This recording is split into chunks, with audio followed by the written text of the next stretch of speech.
Hello, everybody. Good morning. Sending you a big g'day from down under and welcome to my mini teach for today. So I'm trialing something new going live here on Facebook and putting some of these as reels over on my Instagram.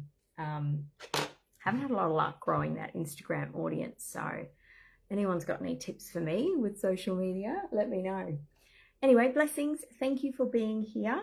My mini teach is a short power pack of teaching in less than 10 minutes. So let's get into this. All right, today we are looking at answering the question, who is a trustworthy friend?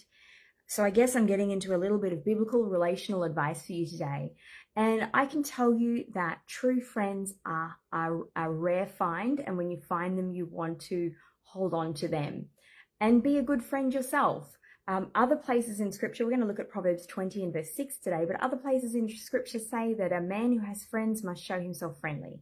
Essentially, if you want to have good friends, you need to be a good friend yourself, essentially. So what does that look like? Let's unpack the verse Proverbs 20 and verse 6, which says, "Many will tell you they're your loyal friends, but who can find one who is truly trustworthy?" And therefore, let's have a look at 6 traits of a trustworthy friend, because friendliness is one thing, but that doesn't necessarily mean that you have a true friend. And let me just say this, quality over quantity every single time. You do not need to have a whole host of friends. And in order to be a good friend, you can only be a good friend to really a handful of people. But these are the traits of a good friend. And the first one is loyalty. So a good friend will stand by you in both good times and bad, when you're behaving well and when you're not behaving so well, and not just when it's convenient for them. And I just want to say here, I have a few good friends and I am learning to be a better friend. I haven't always been a great friend, but loyalty is absolutely key to a good and strong friendship. The second one is honesty. So a good friend will actually speak the truth in love. They will tell you what you need to hear rather than what you just want to hear. You don't want to surround yourself with sycophants or yes men. You want to surround yourself with people who are going to speak the truth, not to be brutal and not to be cruel or harsh, but who are actually going to speak the truth to you in love, even when it's difficult, even when it's costly. That is the mark of a true friend. The third trait of a trustworthy friend is reliability. These are people who swear by their own hurt and change not. I'm using the old King James Version. Essentially, what they say lines up with what they do. Words and actions align. They do what they promise. They mean what they say, and they say what they mean, and they do what they say. So number 3 is reliability. Number 4, and this one is so important, is confidentiality. A trustworthy friend keeps your trust, and they do not gossip about you. And they do not gossip about other people either. If you want to find a good, reliable, trustworthy friend, you'll find someone who does not gossip. Now, what is gossip? Gossip is speaking something, unfounded facts about other people that are hurtful and harmful, and doing it behind their back. Something that you actually wouldn't say to their face. It actually goes hand in hand with flattery.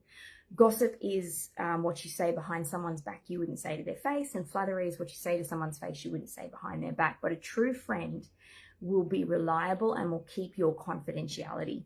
All right, number 5 is selflessness. Now, a good friend will prioritize your well-being rather than seeking personal gain. Now, this will be within the means and the limits of their own capacity. So I've had massive issues with capacity over the last 10 years battling through chronic illness. And it's made it difficult for me to be a good friend to anybody, really, except for what I can do by supporting and being an encouraging voice often over the phone. So I'm not talking about being a doormat, not talking about being selfless to the point that you don't prioritize your own needs, but a good friend will seek your well-being above their own personal gain. Essentially, it's a relationship where there isn't a trade of I scratch your back, you scratch mine. That's not true friendship, folks. That is not true friendship. That is a trading floor of where we're looking to actually get something for our own personal gain. So it is important to understand that a true friend has true selflessness as well.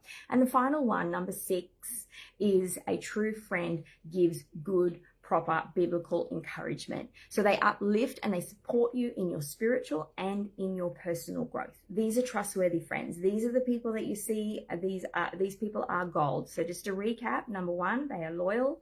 Number 2, they are honest. Number 3, they're reliable. Number 4, they keep your confidentiality. Number 5, they are selfless. And number 6, they bring encouragement. Now, do you have a friend that you would like to honor? How about you tag them in the comments? Please share the teaching, get this around. Help me out here with the algorithm thingy on Facebook. Bless you guys. Thanks for being part of my mini teach today. And I pray for each and every one of us that we can be good, trustworthy friends, and that the Lord brings good, trustworthy friends into our lives. Bless you guys. Have a great day. Okay, see you later.